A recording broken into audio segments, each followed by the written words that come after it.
Hi, I'm Patricia Greenberg, the Fitness Gourmet. Welcome to Eat Well, Live Well, Age Well, a show about aging well.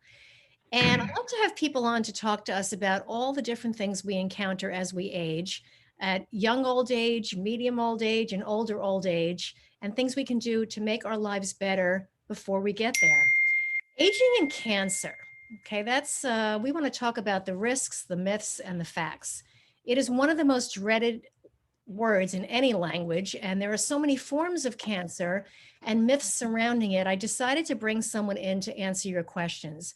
We're going to cover both the lifestyle choices and the unavoidable risks that may affect your chances of developing cancer and the realities of your treatment.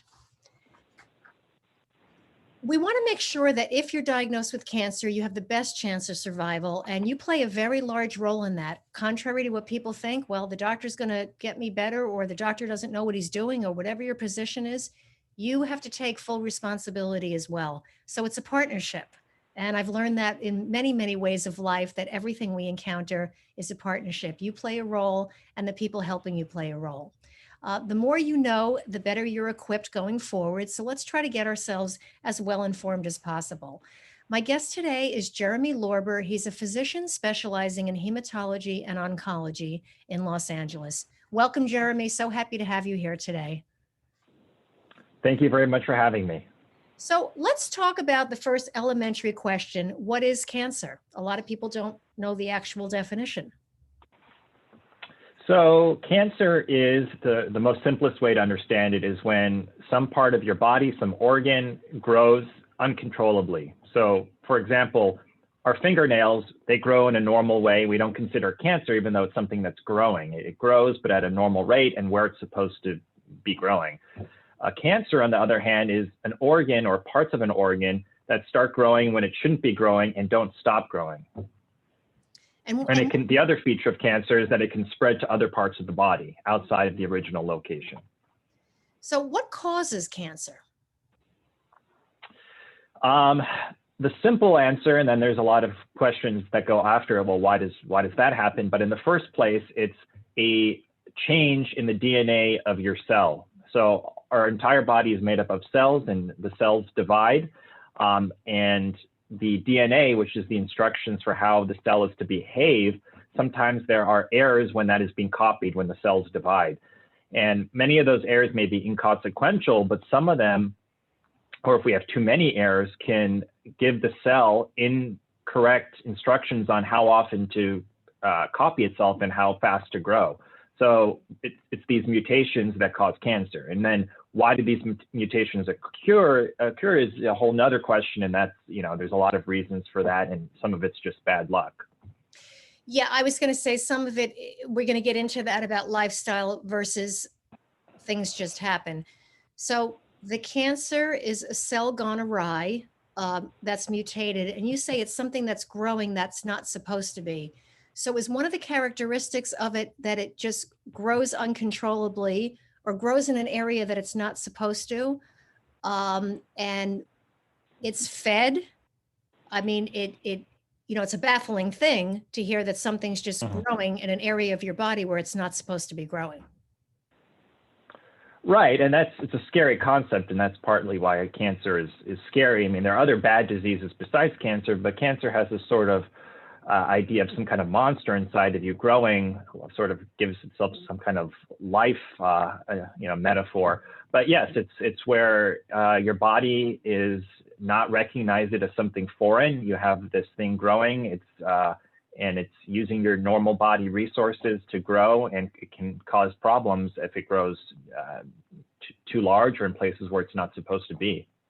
Now, this might be too big for today, but so when we say something's growing where it's not supposed to, but the body's feeding it, what would be the reasons why the body wouldn't say, hey, that doesn't belong here, or that's growing too fast, let's bring it to a halt? Well, it's because the body recognizes, if you have a virus or bacteria, the body recognizes it as foreign. The cancer cell, even though it's not supposed to be there, it's still very similar to your own cells. It arose from a normal cell. So your body doesn't recognize it as something that should be attacked. There's another way to think of it is that, and one theory is that we have cancer cells maybe that occur all the time, but our body normally might see it as foreign and prevent it from ever growing. But if 1 in 10 or 1 in 1,000 or whatever times your body doesn't recognize it as foreign, that's when it becomes an issue. Okay, I want to talk a little bit about the myths and the realities, because there is a lot of misconceptions about cancer and treatment, prevention and cure being very black and white. And we know in this day and age, with all the information we're bombarded with 24 hours a day, we're getting a lot of inaccurate information, unfortunately, that people are falling prey to. I really don't know how else to describe it than to say, you know, people are hopeful or wishful or frightened, and they'll listen to something that isn't really accurate. And, you know, you must see that every single day in your practice. So first I want to start out, is there a such thing as prevention? Yes, and it depends on the cancer. So it's hard to lump all cancers together, but for sure there is prevention, from prevention in terms of preventing cancer from growing in the first place, and prevention from cancer being discovered in too late of a stage. So example of prevention, a simple one that everybody knows, is not smoking. Will help prevent lung cancer and other kinds of lung cancer, and other kinds of cancer. And then there's prevention like getting mammograms when they're recommended, not to prevent developing breast cancer, but at least to find it before it becomes more advanced, where it's harder to treat. So we're talking about just lowering your risk. Correct. Everything we're talking about is, you could think about it as lowering. Prevention is nothing is completely preventative. So a better or more accurate word is sort of what you said, which is lowering risk or risk modification. So nothing we do will take us to 0% risk, and nothing we do harmful will take us to 100% risk of getting cancer. But it's all about trying to move the needle in the right direction. So, you know, if you smoked, it doesn't mean you're going to get lung cancer. Most smokers actually don't get lung cancer, but it's still beneficial to stop smoking. And you could be the healthiest person in the world, never smoke, but you still could get cancer. So everything is about trying to lower the risk. But prevention completely is impossible. So I want, is there any, I know there's so many types of cancer and there's never enough time in the day to cover everything and what we can do, but are there sort of is there a couple of blanket guidelines you want to give about risk reduction before we get into specifics? Sure. I mean, we can talk about this more when we get to specifics, but smoking is one that everybody knows about. Alcohol is a big one, reduction that is sort of overlooked. I think smoking gets more attention. For certain cancers, obesity is a risk factor that can definitely be modified. And then sort of another one that sort of gets overlooked is certain infections that can be prevented, like hepatitis and the human papilloma virus, HPV, also are things that can be addressed that can help prevent development of common cancers.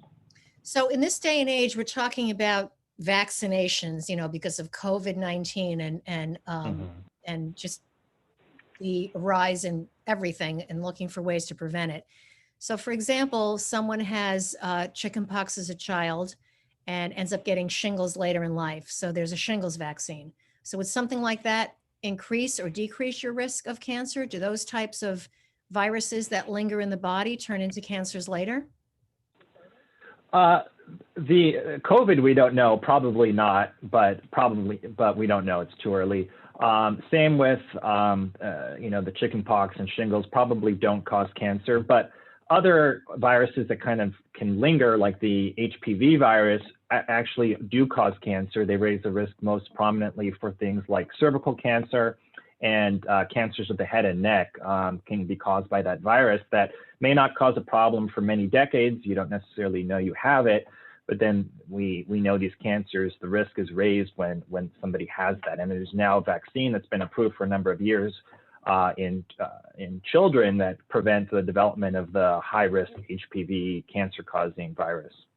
Yeah, so that's important that I tell people is to get your kids on that earlier rather than later, because I know that the earlier they get it prior to being sexually active, the better protected they are later down the road. For sure. So you're seeing head and neck cancer in men related to the papilloma virus as well now, yes?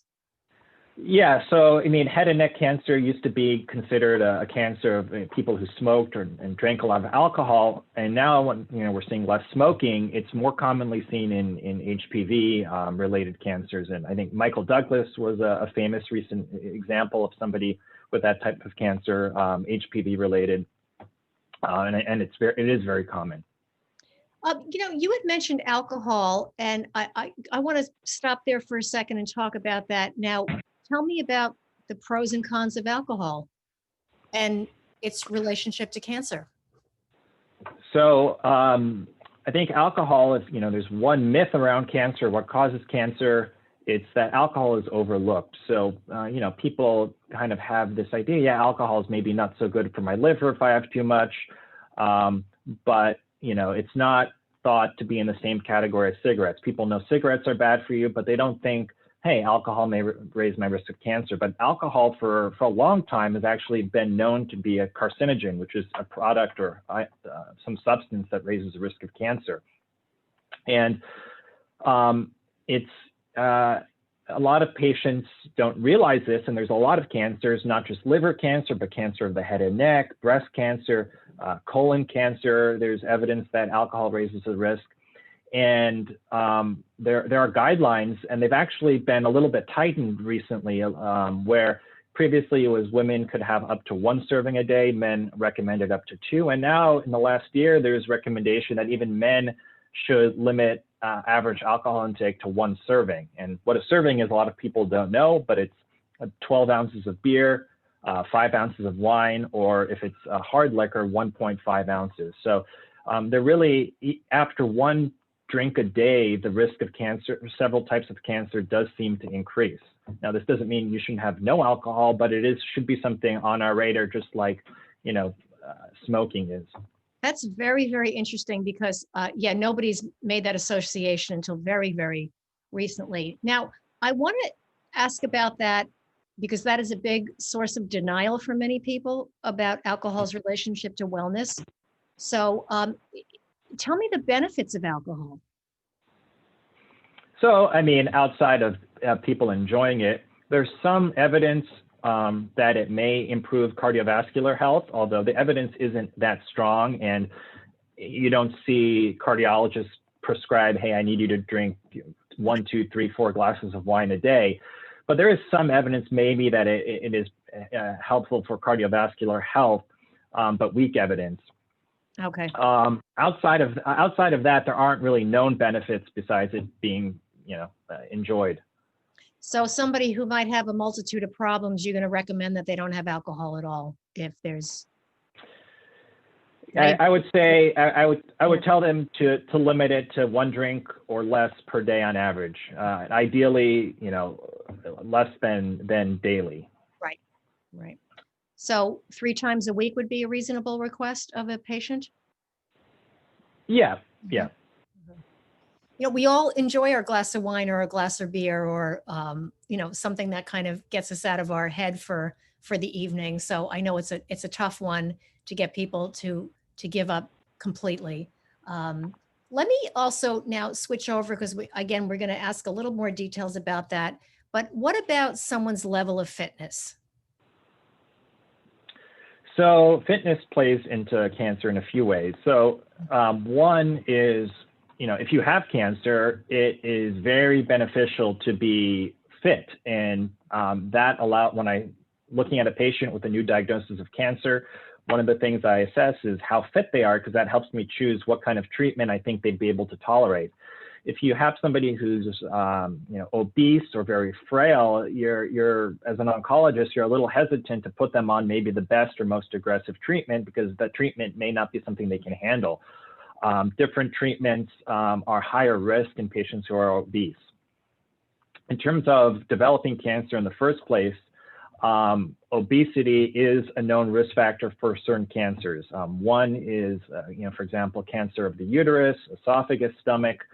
Breast cancer is known to be associated with obesity, and then it's been well studied, but when somebody has breast cancer that's treated and cured, the risk of recurrence is much higher in patients who are obese. So it kind of plays a role before diagnosis of cancer, when you're diagnosed, and even the risk of recurring cancer after you've been treated. So in a situation where someone has diet-related conditions such as obesity and maybe insulin Mhm. resistance due to bad diet and lack of activity, when they're diagnosed, do you recommend wellness programs while they're being treated? What, if they could, again, exercising and eating well, can those lifestyle habits that are being encouraged and enforced while someone's being treated help the outcome? It can, but it becomes a lot more complicated once the patient has cancer. So if somebody's obese, and now they have a bad cancer and you need to treat them with chemotherapy, it's hard to tell them, hey, you need to do all this exercise and diet when you're attacking them with treatment that may make them unable to do that. So ideally, they wouldn't be obese in the first place. Once they have cancer, I do have them meet with a dietitian to try to find the right balance between not having their diabetes spiral out of control, which a lot of our drugs can do in treating cancer. At the same time, allow them to eat healthy foods, which are often hard if they're nauseous or having lack of appetite due to treatment. So it becomes very hard during treatment. After treatment, if they successfully complete treatment and we assume cured or in some type of remission, then can become a little bit more aggressive in terms of trying to maintain or achieve a healthy weight, especially for cancers like breast cancer, where we know obesity can worsen outcomes. So this is interesting. So often we hear as a layman is that people have a certain type of cancer and it gets removed either surgically or through radiation or through chemotherapy or hormone treatment. I know there's a multitude of approaches.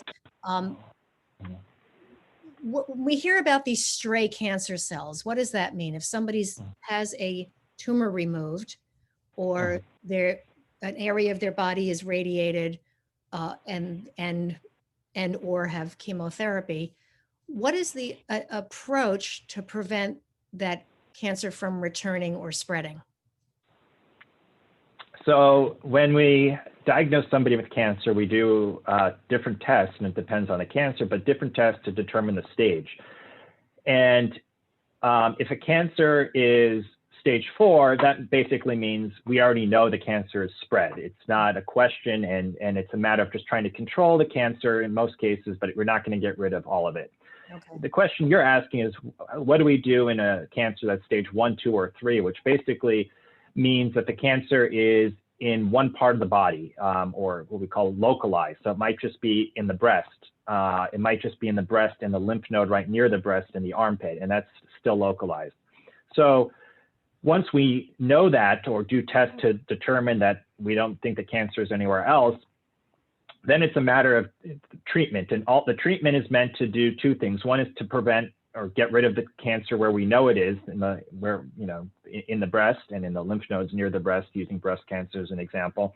And then in some cases, to do other treatments after that, if we are worried that there are these stray cancer cells that are not going to be taken out with surgery. So using breast cancer, which is a good example, after breast cancer surgery, sometimes the patient may be done with treatment, but in certain cases where we think there's a higher risk that there may be cancer cells left around the breast or in other parts of the body, we do things like radiation and or chemotherapy or hormone treatment to try to kill off any of those cells. So I kind of give the patient an analogy. If you drop a loaf of bread on the floor, you can pick up the loaf of bread and you might be done and everything's clean up, but there's a high chance that there are crumbs that fell off the loaf and you need to sweep it up. And the sweeping is kind of like chemotherapy. And we don't always need to do it, but in higher risk or messier cases, that's when we do chemotherapy before or after surgery to try to get rid of those stray cancer cells.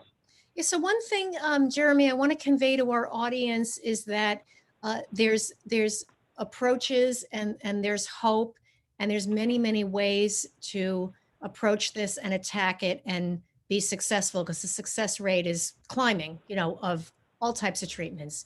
So I want to let people, I'm trying to get people to not be so frightened, because when we hear it and we're scared, but if, we realize that there's these treatments and I like the analogy you made, like sweeping the crumbs off the floor, it's getting out of the body. Can we talk a little bit about genetic predisposition? How much does that play a role in someone's likelihood to get diagnosed with cancer?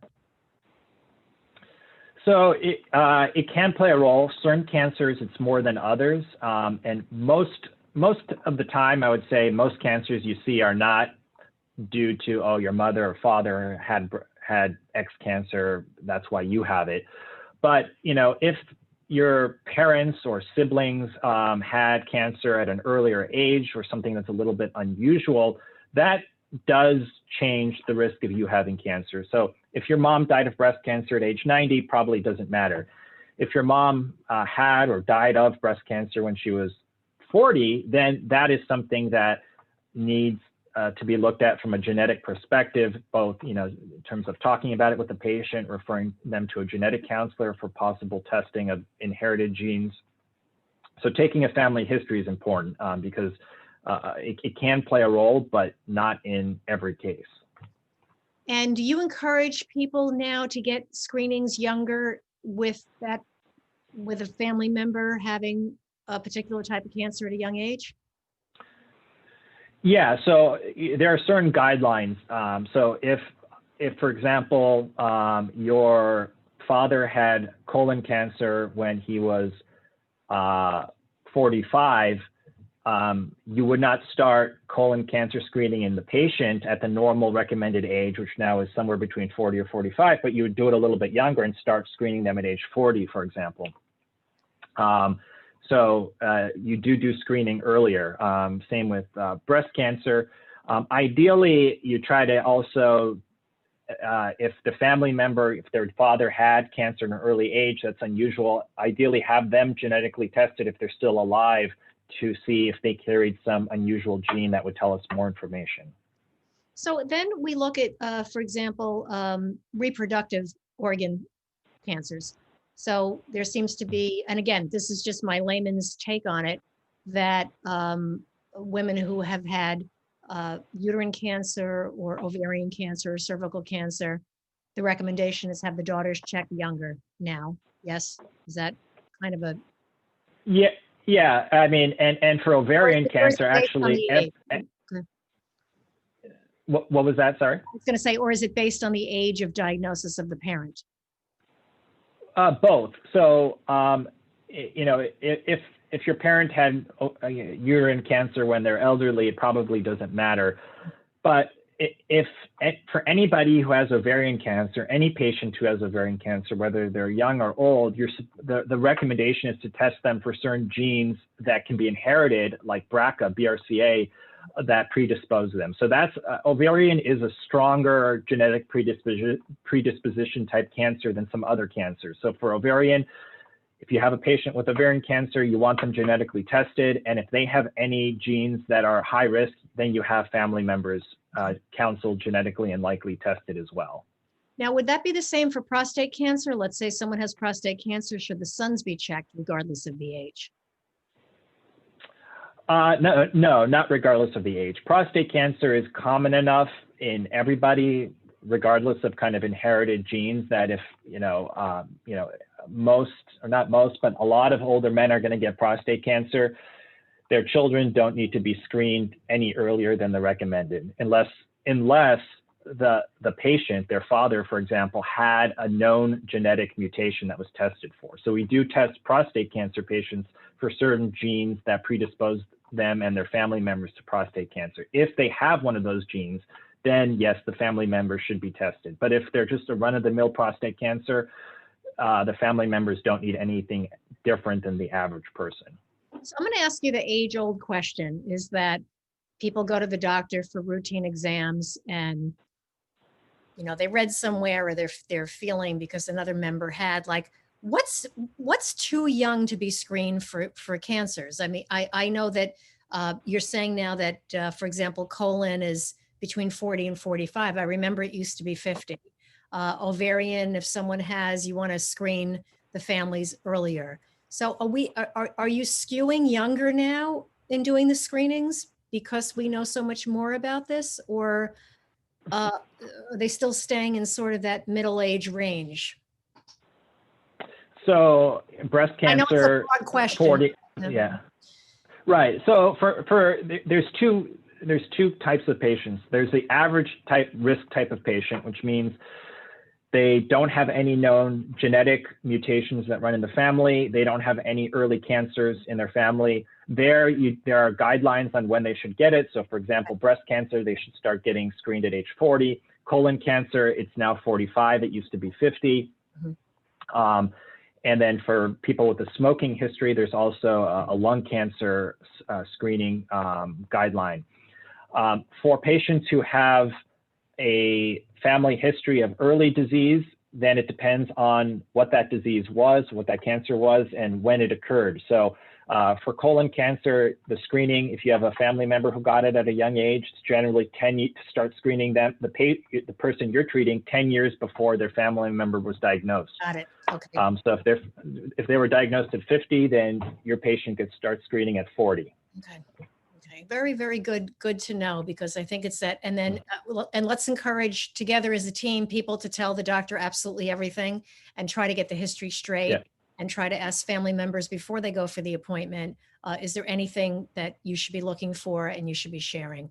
So I want to move over to, I want to move over to environmental factors that, I've been hearing my whole life, things that cause cancer: artificial sweeteners, hair dye, talcum powder, and I think it's cervical cancer, cell phones now, electronics, radon in the house, all these things that we've been hearing about. What do you look for? Maybe not with every single patient, but what are you seeing in the studies and the research in terms of environmental factors and the role they play? So most of the things you listed are not known to cause cancer or increase the risk, besides for radon, which is an example of something that does. But things like artificial sweeteners, which there are at least 4, 5, or 6 now on the market, those have, the studies in things like aspartame and saccharin really in humans have not shown any real connection with developing cancer, and they're thought to be safe, and they're, approved to be used in food. So I don't tell patients not to use artificial sweeteners, and I myself consume a lot of artificial sweeteners. Same with cell phones and talcum powder and things like that. The evidence that there any real connection with development of cancer is very weak or negative.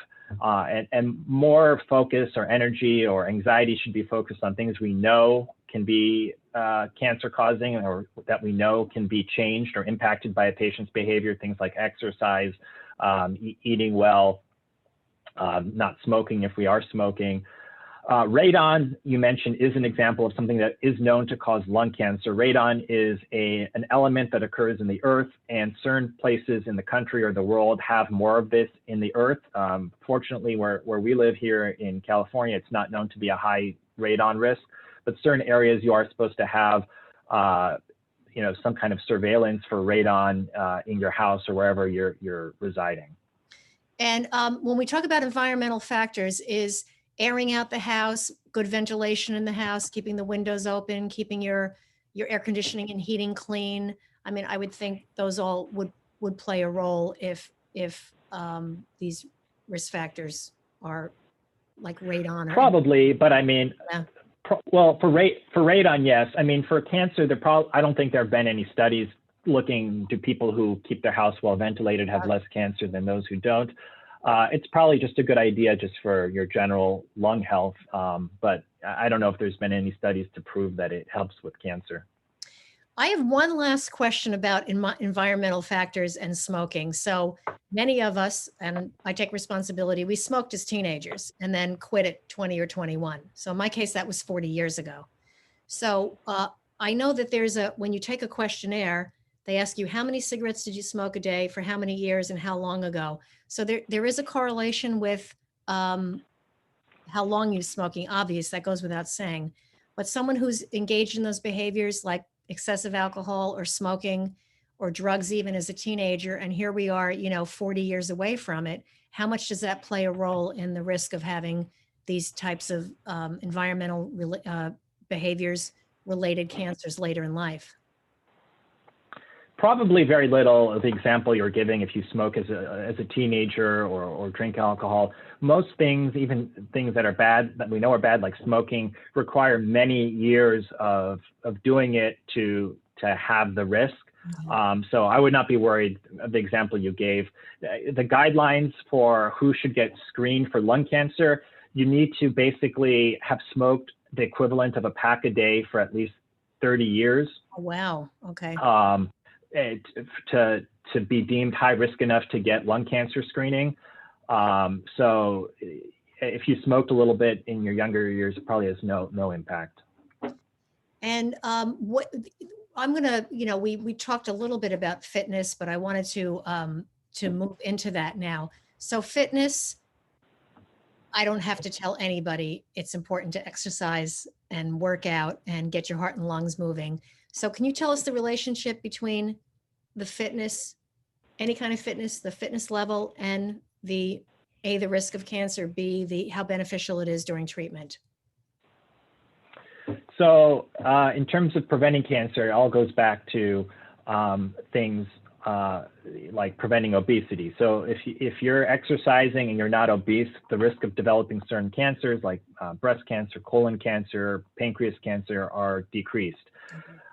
During cancer, it becomes a lot harder, or a lot more complicated, I should say, because the patient already in front of you already has cancer, and how much they can do may be limited by the cancer and the treatment you have. So you definitely want them to be moving. You don't want them to be bedbound because they're going to lose more muscle mass, but they're not going to be able to exercise to the degree that you may think is healthy when somebody doesn't have cancer. So ideally, a patient comes to you and they're already fit and they're already somebody who does this, and you don't have to start them on an exercise regimen at the same time you're starting them on chemotherapy, for example. But it is still important that they're moving and, especially after cancer treatment's completed, trying to regain the muscle mass that they probably lost, and to try to prevent gaining fat or adipose tissue that increases the risk of certain cancers or relapse of certain cancers like breast cancer. So if someone is, because this is one of the myths that are floating around, that if you have cancer and you exercise and increase your heart rate and rev up your metabolism, you're making it spread faster. No, that's a myth. Yeah. Okay. It's a 100% myth. Yeah. And I want to clarify that and really drive that point home, where people will say, well, if you exercise too much, you end up with cancer. So, I'm sure you've heard that one also. Yeah. And also that exercising too much depletes the immune system and makes you more vulnerable. So important thing about not at all guidelines is 30 minutes, 5 times a day at the very least, and hopefully more, and keep your weight at a good ideal weight for your height. So Jeremy, how much does emotional wellness play a role in your risk? It's hard to know in terms of risk. Emotional wellness plays into somebody's dietary health, how often they're exercising, how often they're going to the doctor. It does definitely play a huge role once somebody has cancer. If somebody is doesn't have emotional health, they're not going to be able to deal with their diagnosis well. Family support and emotional health also are very intertwined. So a patient who has good emotional health and family supporting them emotionally will do a lot better. And I do, when I am, again, deciding on to start a patient on treatment, I look at a patient's emotional health and family support to help make a decision. Are they going to be able to handle this aggressive treatment? Are they going to be able to handle complications of the treatment or not? So it plays a big role in my decision-making for the patient. So is an aggressive treatment something that would make it get better faster? It depends on the cancer, okay. But in certain cancers, a more aggressive treatment may give a patient a higher chance of cure or longer life if you can achieve a cure. But you also have to weigh it against the risk that some aggressive treatment may have higher risk of side effects that some patients can handle and some can't. Okay. And then if they're not handling it well, their compliance is going to go down. So that in itself is a problem of them doing what they're supposed to be doing. Correct. Right. Correct. Any Correct. vitamins or supplements that one should take during cancer treatments? I mean, it depends on the patient, but the general answer is no. There are some examples, somebody who has breast cancer, certain treatments can weaken the bones, and we recommend calcium and vitamin D. But for the most part, the patients and people in general who don't have cancer get enough vitamins in their diet. And there are some studies in breast cancer that show that patients who are getting chemotherapy for breast cancer, those who took certain supplements, certain vitamins, actually did worse. And there's different reasons on why that may be the case. My general thought is most of the time it probably doesn't do anything, either positive or negative for the patient. But I do have some caution, especially in patients getting chemotherapy, like that study I just talked about showed that it can be harmful. Can I ask you also about alternative medicine while someone's having treatment, which would be, and I'm going to talk about the more benign ones, which would be chiropractic, massage, even acupuncture. Have they shown to be neutral, harmful, beneficial? I'm curious in your patient base what you've seen. Something like massage and chiropractic are probably neutral.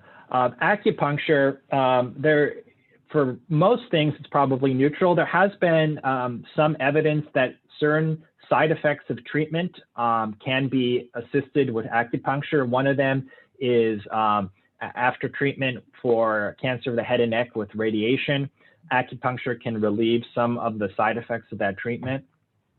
So I generally, if a patient asks me about any of these, I'm okay with it. Okay. So it's not something you'd stop them.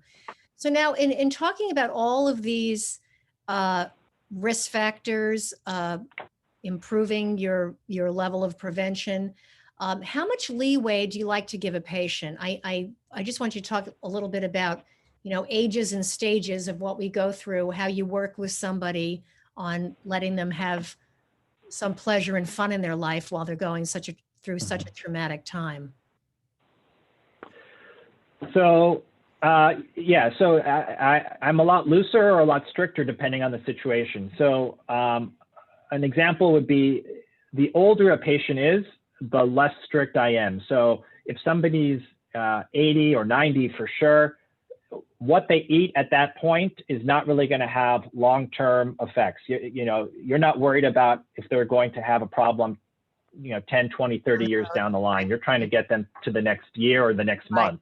Right. If somebody's 30 or 40, then it does play a bigger role.